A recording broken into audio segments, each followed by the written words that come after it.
Welcome to this impromptu episode of Templar Talks from, where are we? We're in Lille. Yeah. From Lille. I am delighted today to be joined by Myra. Myra, you are a competitive Magic player, juggling it with alongside your studies in medicine. It's a crazy thing. For those listening and watching, tell us a little bit about yourself. Yeah, so I'm known as Myra in the Magic community, but I'm Messiah Hoshino.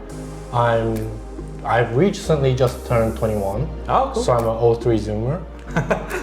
Nice. And I'm originally from Japan, but for primary to high school, I was studying in New Zealand. Cool. And then after high school, I moved to Italy, where I basically started my studies in medicine and competitive Magic. Nice. That's a crazy journey. Yeah, for sure. No, that's awesome. And yeah, thank you very much for joining me. It was honestly, I think we first bumped into each, it's weird because we've been to, I was at Ghent and I don't think we ever bumped into each other at any of these big Magic events. And then I think it was it Sheffield? Yeah, it was Axiom. Sheffield. And you ended up on the feature table that was being run for Will Hall's channel.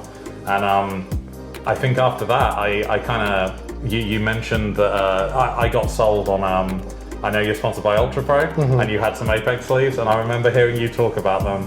And then I think the round after, my opponent happened to have Apex sleeves as well. Oh, nice. And I was like, okay, I should have bought these when they came out. But yeah, I dropped you a follow, and then it turned out we were both in Lille. So I guess the real way to start this podcast off is a kind of depressing note. Is the only reason we're really here is both of us scrubbed in the LCQs. Yeah. So we both came to Lille. It was a crazy journey, and I'll get into it a bit later. But yeah. How did you find the LCQs? Like the new quick system? Fire? Yeah.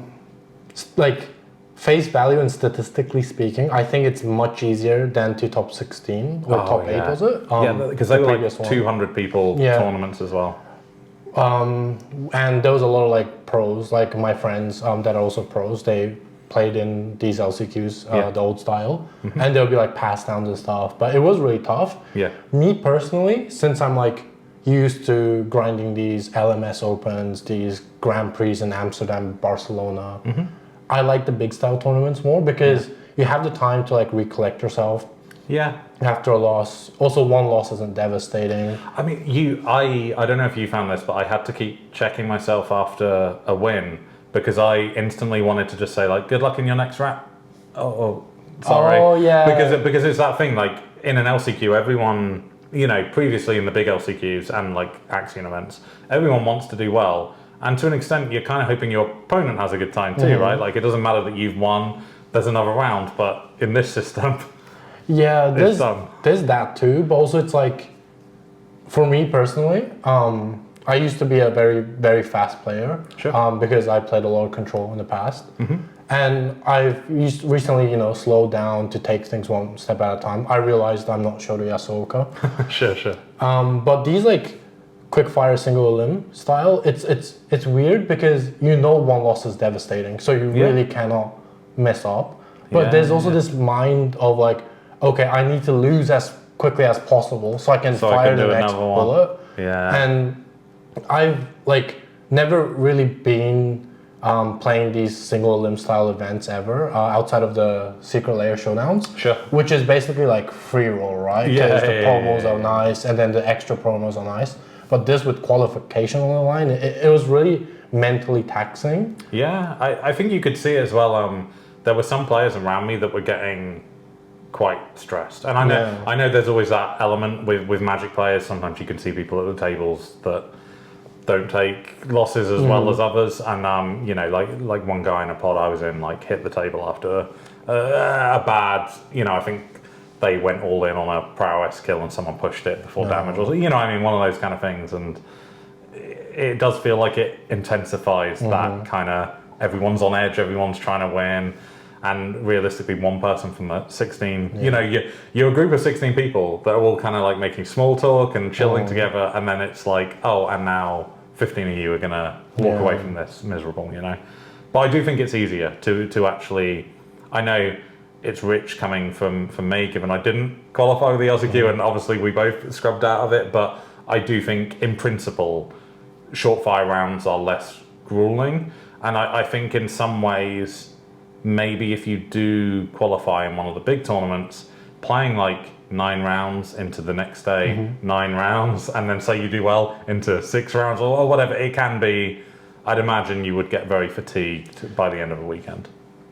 I half agree, but also like me personally, I really wanted to qualify, so I fired like 5-6 bullets. Sure. So you probably played more rounds. Yeah, more rounds. Okay. Yeah. So I think there's that aspect as well. Yeah. So I think it's just give and take. I'll say like the RCQs in Rome, it's like brutal. It's like usually 70, 80 players.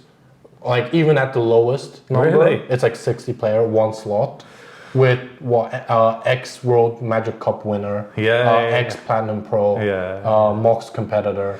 I always think we have it bad in my area of the UK because we're like 32 player RCQs, like our sellout still. But I hear of RCQs kind of in Northern England that are like 8 players.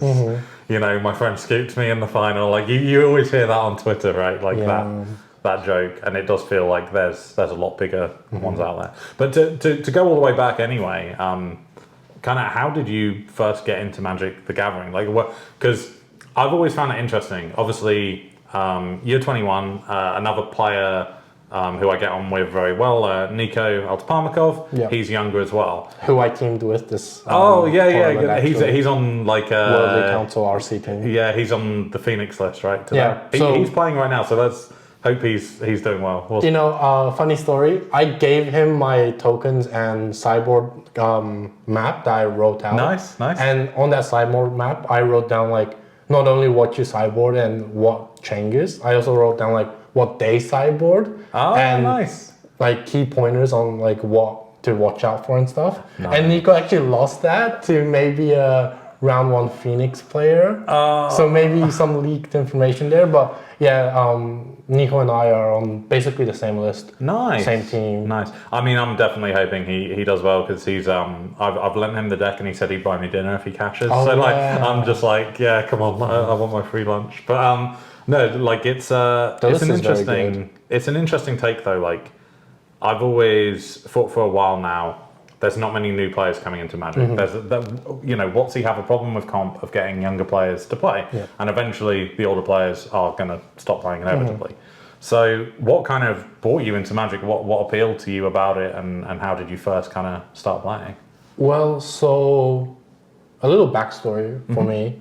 I was never really like a gamer. Sure. Like, I'm that typical like studious Asian exchange student. Like my mom would like make me do swimming, violin, horse riding, scuba diving, a lot of these things.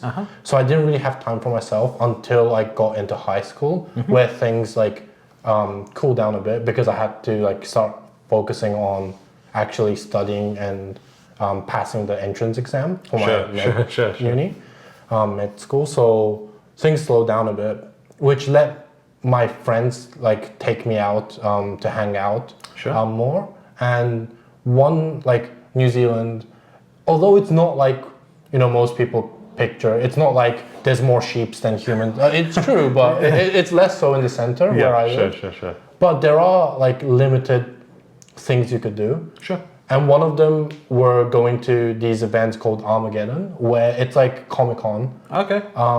And there they would have like esports stands, like those metal cosplay swords stands and stuff. Yeah. They would have that. And one of the booths there were a Magic teaching new player booth. Okay. Where they would use the welcome decks and Sure. And as a kid, like that was way back. I started primary or something. My older cousin taught me how to play Kaijudo, Duel Masters. Okay. Since I was in Japan, that was very popular. Yeah. And the game is like really similar to Magic, so I kind of picked it up really quickly. Okay. So that's how I got in. No, that's interesting. I think I guess it's kind of like from my so I'm in my 30s, and a lot of people I know that got into Magic was as a result of like watching the Pokemon cartoon, then playing the Pokemon TCG, and then wanting something a little bit more like I don't know if you play Pokemon, but it's pretty. No, I haven't actually. There's no interaction. Oh, like yeah. you play your turn and then you're just like over to you, and then you sit there and wait, and they do their turn, and so it's fine, but it's not got the nuances of Magic. And yeah, a lot of people I know got into it that way, but it's interesting you mentioned about playing welcome decks, because I know that's something WotC have stopped doing recently. Have they? Yeah. Oh. It's I think I may be incorrect here, but the last I heard it was now you get like a welcome booster, which just has like 20 semi-relevant cards. Whereas I think welcome decks are really great. good. Like it's a great entry product, and I know they used to do Planeswalker decks as well, and like I think they need that 1v1 entry level kind of product, and I think Foundations might be bringing some stuff back, which could be cool. So hopefully we'll get some more younger players in, because it is that thing of, you know, I don't know about you, but I watch Lorcana soaring, and I'm watching Flesh and Blood doing very well, and as much as I like specifically Flesh and Blood I like a lot, but I still want my game to do well. You know, Magic is the game I love. I will say, when I like first picked up Magic in New Zealand, it was like 2019 or something. Like back then, outside of countries like Japan, there wasn't any other like TCG options that were very popular. Really? So like it inevitably led to playing Magic. Whereas like now there's like One Piece, there's Dragon Ball card games, there's Lorcana, Flesh and Blood, like you mentioned. So I think WotC does have to do something more. Yeah, I think the problem, and I don't want to go too much into it because I always rant about it every time I put a microphone and camera on, but I do think like Commander just makes too much money, and I think that's the thing that no other game like Pokemon, like Lorcana, any of these games, like Pokemon's the hyper successful one, right? But they have no Commander mode, so this is like the unique thing to Magic that's super successful, and yeah, I don't know if they care, you know what I mean? Like at the end of the day, if you're a shareholder, I'm not sure. I don't know. My viewpoint towards Commander is very like neutral. Sure. I just see it as a different way to play Magic. Yeah. It's very different to card game. Like Commander itself is more like a board game. Yeah. And that's, I think, a very unique aspect to Magic. So I'm happy they expand on that. As a competitive player, though, I do feel a little left out sometimes. So me personally, I'm happy with the Commander push as long as they continue fueling the Pro Tour, which is the reason actually I'm still playing. Yeah. The dream. I think a lot of designers at Magic are still passionate about comp, which is the hope, right? That's they keep pushing it, and hopefully we go from there. And funny enough, that's, you know, competitive is the reason I stopped playing Commander. Is I found out after playing Commander with strangers, I played Commander a little differently. So when I first started playing Magic, me and my friends, I didn't realise, but we were basically playing CEDH between ourselves, because we liked winning, we liked comp play. So then when you go out and everyone's playing like the fun deck, you kind of see it as like, why are you playing the fun deck? Like, this deck wins. Like, you know, play this. So I quickly transitioned to comp play. Yeah. So what was your kind of draw for comp play? And equally as well, how did you manage juggling? Because playing Magic is one thing, playing comp and going to all the events is another, and then obviously you're studying one of the most difficult fields that's time consuming. How do you juggle that kind of, you know, work-life balance, as it were? So first questions first. The reason I got hooked into competitive Magic, like, so there's a story after like playing the welcome decks in the booth. So I go home. I actually put Magic down. Sure. It was fun, but it wasn't like striking to me. Sure. Like outside of like studying, doing all those activities like violin and stuff, the one thing I really enjoyed was anime. Okay. It was a way for me to culturally not stay relevant, but like link to Japan while I was away. Yeah. So I really like anime, and I'm an only child. Okay. So like I really like the fact you're able to delve into like storylines and and adventures and stuff. So I was looking for that aspect in my life a lot, I feel like, thinking back. And it was purely a coincidence, but I was like, listening to anime music while studying. And then I left for the bathroom, but my YouTube was still on. So the autoplay was still on. And when I came back, the video I came back to was actually Shota playing the Proto Finals, PT Kaladesh. Nice. And I'm like, wow, there's this whole money on the line. Yeah. There's literally pros eating from a card game. And these people speak so highly of Shota. Like he must be doing something really strong, really good, really respected in the community. And like that aspect, that storyline, that adventure was like really inspiring to me. Yeah. So that dream of like actually competing in the Pro Tour and potentially even living off what you really like was something that struck to me. Sure. So I think that's the reason why I'm still playing now. The natural route. Yeah, natural. It is interesting because obviously not just Magic professionals or TCG professionals. I think that's an interesting spot that like esports as well has brought to us as a society is obviously say professional athletes. I don't know with other sports, but like with football, or soccer, if you weren't in an academy by the time you're like 10, you're not going to go pro. Whereas esports and Magic have that kind of that dream almost of kind of like you don't have to like anyone be can be in a pro, a 10. right? Yeah. It just takes all that hard work and dedication, and you can see that as well with there's players out there that have had huge recent success that aren't necessarily just into the game. They might be 30, they might be 40. Like you can get into not professional Magic, but you can do well at that level off the back of kind of just hard work, which is really inspiring, as you say, because it feels like anyone can get there, and it's kind of that dream that you make it. So my goal when I first started Magic was to qualify for the Pro Tour once. But I recently qualified for my first Pro Tour, Pro Tour Seattle, and I was close to day 2ing, but I did badly. Sure. Like the thing that I actually told myself was that Thunder Junction. Thunder Junction, yeah, standard. And I actually told myself that once I qualify for the Pro Tour, I'll put Magic down. Like I'll do less competitively because it is very time consuming, like you said, and I'm studying medicine. Yeah.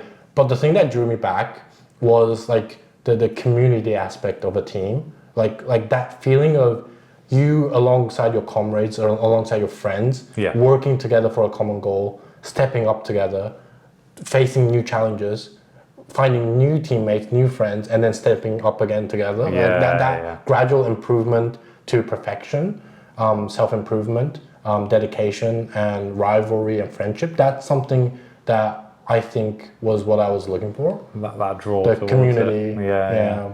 I don't know if you've. I found it's something I'm as Team Templar kind of when we've played, I've only done in the last year or so, but we found it really interesting to play games with like spectators because then it's not even just you're playing Magic to test. You then have the conversation afterwards of like all the lines of like, oh, why didn't you, if you've done that there, did you consider that? And I think for me, that's what makes it even more interesting is that almost hive mind of kind of discussing all the possibilities and what could go where. Because at the end of the day, I think what makes Magic so interesting for me is everyone thinks differently, right? Like, so you can, you can have someone on a blue-white control deck that plays it completely different to another person on a blue-white control deck. It's all about that kind of mentality, and it's super interesting to see how different people it's self-expression. Really, yeah, for sure. And there's always like it does say a lot about you as a person when you see people that take the conservative lines or the people that go for like the 100% upside, but just like, if you had the counter, I lose, but if you didn't, I win. So yeah, it is really, really interesting to see how everyone approaches it, and definitely the team environments are so interesting. I don't know if you saw, I can't remember what team it was. It was Jim Davis did a video of like behind the scenes. The world's house. World. That like I think it's super cool for anyone listening or watching. Pause this video and go watch that. but it's a really interesting like fly on the wall perspective of kind of what these environments can do. And I can say from someone that's been in like a testing house for the Pro Tour or the GP, it is very similar to that. Really, there's a lot more layers to like like the logistical aspect or the actual scheduling or the limited meetings.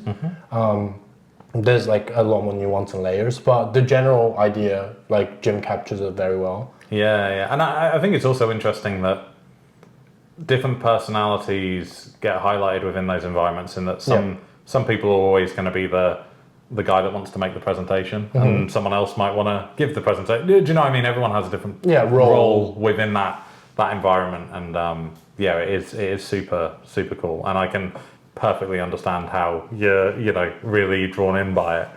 How have you found the juggling though? Like, has it ever? I know you said there, you told yourself if you get onto the PT, you'll put magic down for a bit. Do you ever feel like that more regularly? Like, maybe I need to put magic down, or? Yeah, honestly, I do. And like a big thing is like an environment like med school is very, very unique. Because basically everyone that joins, that's able to get into med school are gifted. Everyone is. Everyone, they're all so used to being their number one in the circle. Sure. So there's a lot of rivalry. There's a lot of like misunderstandings going on between each other, I feel. And I think about me in that environment is not a lot of people understands, let alone agree to how I'm approaching my studies. Sure. So that's been quite difficult to even mention or have my friends support me on it. But the way I approach juggling studies and testing is that outside of the 2 years gap year I took before entering med school, I basically never play like the weekly tournaments. Okay. I also don't play challenges. Sure. And the only like magic I do is either listening to podcasts while I'm going to sleep or going to somewhere out, or reading articles, writing reports myself, whether that's an article I actually post or something I just keep to myself and refer back to, or focused online or in paper team testing. Sure. And to be able to like limit myself to that lets me put more focus and quality time to magic. And I feel like that's how I juggle it. Like, maybe I'll give myself maybe 2 or 1 month before a big event, and I'll gradually ramp up the amount of time I put into testing. Like 1 week before Lille, I literally did like half of the day would be me like testing, whether that's writing reports or doing gauntlet testing or watching people play, and the other half will be studying. Sure. So that's how I really balance it. I think that's a really sensible approach, to be honest. Like, I know everyone approaches things differently, but there's a lot of people I get on with that, have their 9 to 5 career, but then they get home and they play like endless leagues until they go to bed. And I don't think honestly, I think it's really healthy that you've already thought about this approach. Your age being younger, I think if you get into that habit where magic is the only thing you do outside of like, your other thing, do you know what I mean, right? Like, you finish your studies, magic till bed, studies, magic till bed. Like, you get into that unhealthy relationship with magic. I also have a girlfriend and friends from magic to juggle with, because I will say Italians, they're very passionate. They're very emotional, and they really value their culture and people a lot. So like their dinners tend to be longer. Their aperitivo tend to be regular and longer. Sure. I do have to keep that quality time with the people I like and people I love. Sure. But I think that's the thing as well with magic is like, at the end of the day, the gathering part is huge, and that social element and playing with people you get on with is massive, and it's great to have that alongside, let's be honest, quite an addictive hobby. It kind of rationalizes it to all of us of like, this is okay to play because we have the healthy side as well. But like, how how's your kind of approach then changed since? Because I know you've been playing competitively since, I think, NFL Drain, right? Or like 2020, 2021? 2021, so... I guess that might have been a little... So like the first competitive format I really tested. That would have been MH2, right? Yeah, it was MH2, MH2 Modern. So it would have been something like... let me have a think, right? I think it was 2021. Yeah, I think it's 2021. Maybe. Yeah. But like... Because I was playing Pioneer, like when Expressive Iteration got banned. Okay, yeah. So that's when I started like playing competitive Pioneer. Okay. Yeah. See, I never, ironically, given we're in Lille for Pioneer, I have a huge disdain for Pioneer because when I bought my modern deck, they announced Pioneer like 1 week after. Oh yeah, I heard that. I was just like, I would have liked to save money and play the cheaper format instead of buying into modern. But how was your kind of approach changed since? Obviously, you've been playing competitively for longer, but I know you know, as you mentioned, you got onto the PT for Thunder Junction, so you top 16'd at Ghent, I believe. Ghent, yeah. How has your approach kind of changed since then? So my approach really changed when I tested for Ghent. Sure. Because before Ghent, I was like doing the grinder approach of playing leagues, playing challenges, watching challenges, etc. But for Ghent, I got into a testing team that was organized by Makuto, a very, very nice person. And we were a like Spanish, Latino, like Italian team, which consisted of really strong players like Mango Pivo, Doom Switch, Boy Triton, the Camioncho guys that I'm really close to. And I might be wrong, but I think Pivo won. Yeah, Pivo won that one. Pivo won Ghent, yeah. I remember... With Rhinos. Yeah. What deck were you on? Sorry to go off topic. What deck did you play for Ghent? So originally I was really hard testing Rakdos Scam. Sure. But I just couldn't figure out the plan versus Yawgmoth. Okay. So I switched to Yawgmoth 1 week before the event. And you still top 16? Well, the thing was, Boy Triton was the person that was in charge of the Yawgmoth testing. Sure. And his testing, his like perfectionism is like admirable. Like, I highly respect him. Yeah. But he got his perfect 75, reasons for each slot, and sideboard mapping, immaculate, and handed to me and taught me for the last week. And that paid dividends. Yeah. And like Yawgmoth has traditionally been, you know, the specialist deck, right? Yes, It's like Amulet Titan where it's hard to pick up. Yeah. Kind of like scales as well, and I like put scales, in that weird like the Cauldron decks, right? Super strong, but you have to pilot them well. Yeah, but it was the correct choice for that event, I still think, because it was where Severo lands weren't out yet, so the Cascade decks were less consistent, and there wasn't the Leyline Draco package inside Rhinos as well. Did it not? It didn't. Was it not that event? No, it was the next event.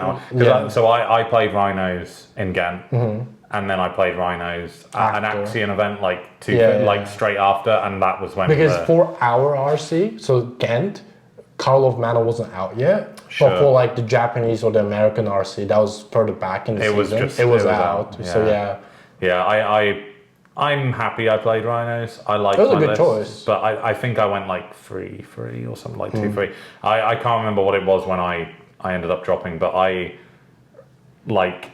ran into... It's one of those things you always have an excuse, right? But I saw the meta share for Living End, and I was like, it was higher than... This isn't going to be a problem. And then obviously it came out, and I was like, oh, okay, there are a lot of Living End players. And that's why I think Yawgmoth was a great choice, because like you look at the meta game, right? It was so condensed that there was only like 6 decks that were identified that was like playable, and within those 6 decks, like the only bad matchup was Rhinos, and even then, with a good plan that we had, we would be able to beat it. And then the next scary matchup would be the mirror match. Sure. So that's like a great position for your deck to be in. Yeah, definitely. So I was happy, and that testing process of like a dedicated like pro level team, gauntlet testing, tasks, report write up, scheduled meetings. That was how I realized like it's quality over quantity. Yeah, it's group work over individual, grinding, and that's how I started taking this new approach. So it was quite recent, I would say. And how do you think it's? Do you think it's made a difference? Do you find your plays improved? My plays have improved. My grades also have improved. So. Oh, nice. So it's literally win-win everywhere. Yeah, because more recently as well. I know it's not like the level of qualifying for a PT and RC, but you also managed to get to the Axiom Invitational in Sheffield. I think.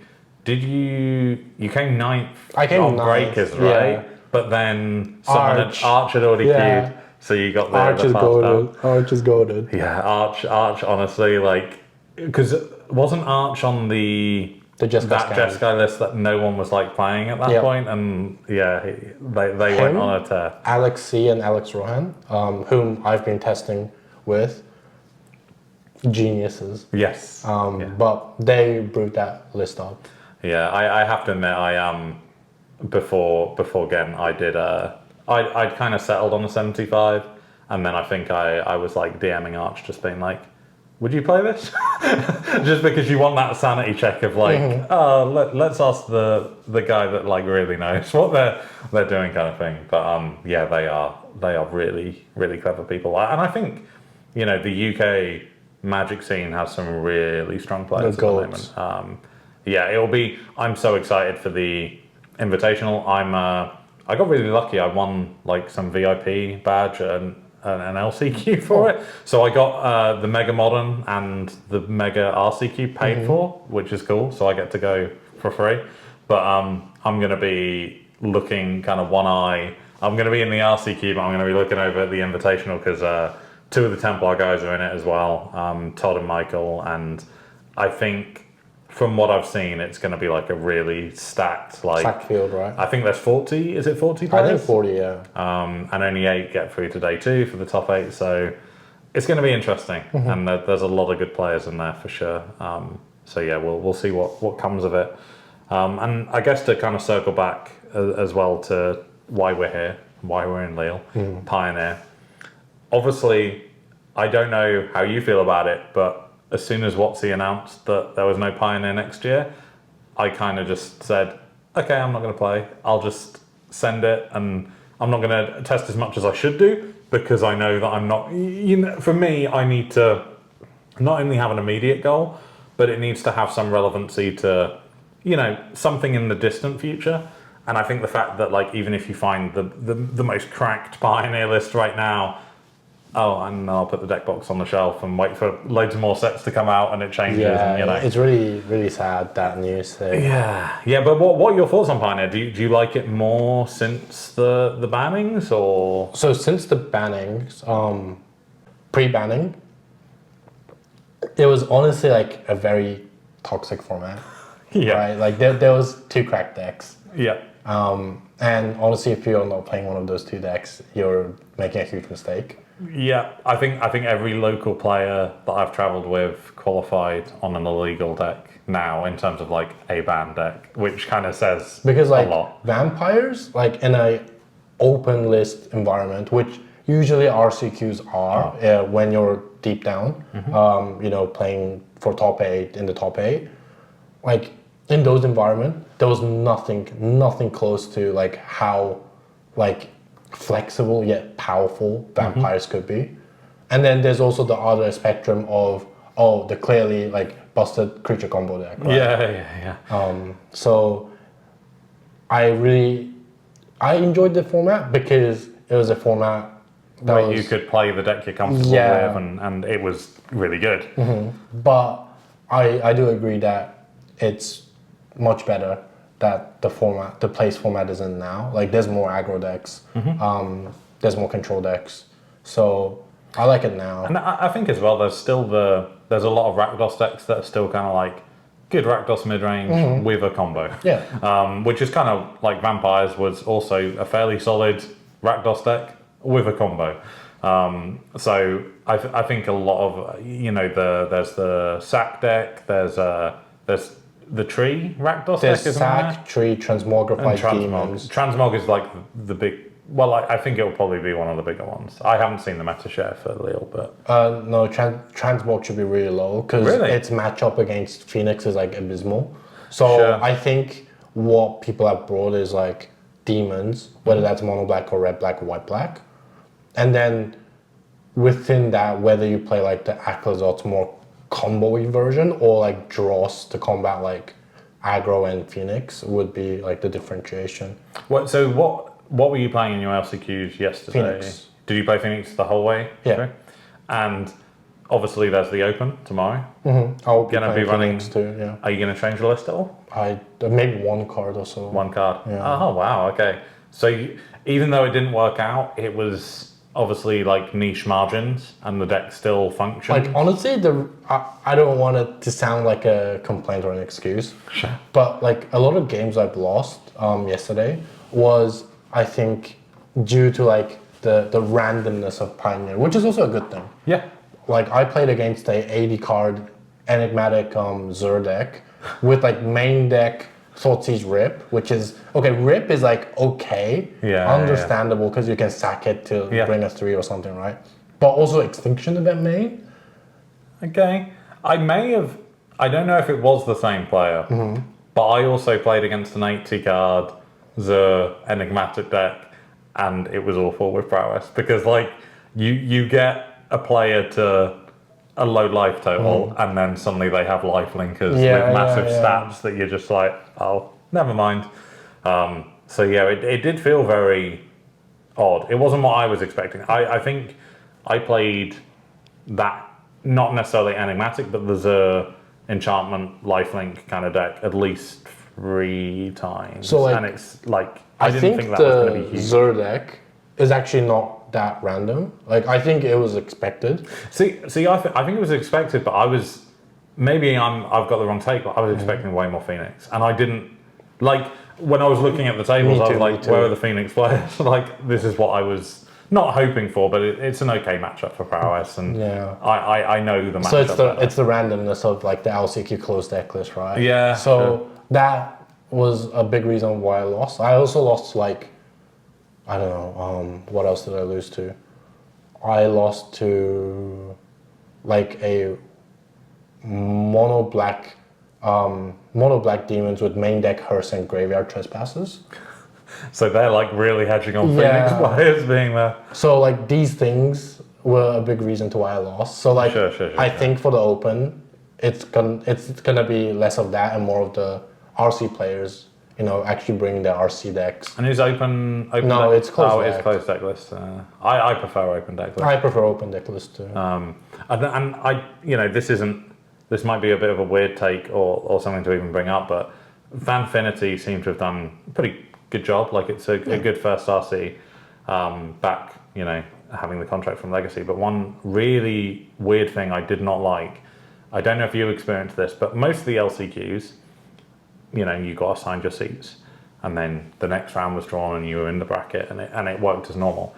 There were a couple of judges that happened in one. I only had it happen in one pod, where they sat you and then based on how you signed in. Yeah. So then, once you reported your result, you could wait and report your result next to a player that you wanted to play against. I think that's like so bad, because like you could just sit there and like eye up the good matchup, wait for them to report their result, and then quickly come in afterwards. And I mean, me and my friend Rob, we did abuse it in that we were in the same pod, and we were just like, we didn't know we were in the same pod, so we were just like, let's just wait and tell them so we're different sides of the bracket, because then we thought at least that way we're not going to play early, and if we did get there, we'd meet in the final. But it does feel like if you were trying to angle shoot, you could do that. So I don't know why there were some really weird judging. I don't know if you experienced anything else, but there was in my first LCQ, my opponent hadn't submitted their deck list. So the judge was just like, it's cool, just if you win this game, do it after this game, that's fine, or this round. And the guys next to us got deck checked. Pretty standard. Usually I would have expected only one, to get deck checked. And then we played game 1. I think I won. We played game 2. I lost. We were about to play game 3, and a judge that wasn't judging the event came over, took our decks, and was like, we need to deck check you, and just walked off. And after about 5 minutes, I realised they hadn't taken our sideboards, our companions or our deck boxes, and they didn't have my opponent's deck list. And I started to go down that rabbit hole of like, has someone just put on a judge badge and stolen my deck here? Or like what's going on? And it turns out it was just like the judges around the table didn't know what was happening, but some random judge had just taken our 60s and I guess checked our sleeves or something. Did you have any weird? No, nothing weird. Like the only thing that was like weird that happened to me was like we all got sat down. The judge said just sit wherever, and then the person you're facing that was your round 1 opponent. And then like after you finish, the person that's next to the left of you, the winner of that, it would be your round 2 opponent. It does feel like, I know we spoke a bit about the old system of the LCQs versus the new system. Yeah. It does feel that when it's a big 200 person odd event, it's easier for the judges to run it with consistency, because there's a head judge that delegates rather than having kind of like multiple head judges for each pod, and everyone does it differently. And I do think that is a positive for it. But I don't know. We'll see how they continue doing it. I think they've announced for Prague it's going to be the 16 people again. I think so, yeah. So we'll see if they stick at it and go from there. But I guess we'll probably end off here. I think I don't know how long we've been chatting for. It's been great to catch up though, and I'm sure we'll probably be chatting off camera and on camera again in the future. I know you're going to be at Axion Invitational. But before we call it, do you want to shout out anything specific to kind of finish everything off? Yeah, just a few things. Like first, of course, thanks for having me on. No. I would love a part 2 very soon. Nice. Whether that's like after Axion, during Axion, before Axion. Yeah, we could do like a little invitational roundup or something. So thank you. Other shout outs I want to mention is everyone at Team Worldly Council. Thank you for being such a welcoming team. It's been a huge honor for me to work with them. Like I'm friends with a lot of the members, like Mangu, Pivo, Arch, Martos, and for me to getting to work with them really not only showed how much I would say pride they put in their work and how much effort they put in, but also like the experience and the camaraderie. Like it's been nothing I've experienced ever, and like this time around, like for me to join and get so much out of it, I really had this feeling of I want to give back, I want to continue working with them, because they're all just like not only amazing players but just amazing people in general to work with and hang out with. So big shout outs. Hopefully I work with them with Prague and the GP as well. So there's that. The second is of course my sponsor, Ultra Pro. Like I've received huge amounts of support from them, and honestly, like I would say I love their products before even getting sponsorship. So for me to like getting a sponsorship, advertise their product I really love, and getting to use it, getting to share it, share my experiences to my opponents and my teammates have been really honoring. So I'm very honored and grateful for this opportunity. And to cut in there, genuinely, I am not sponsored by Ultra Pro, but genuinely the sleeves. Yeah. Like I keep saying this, no sponsorship needed.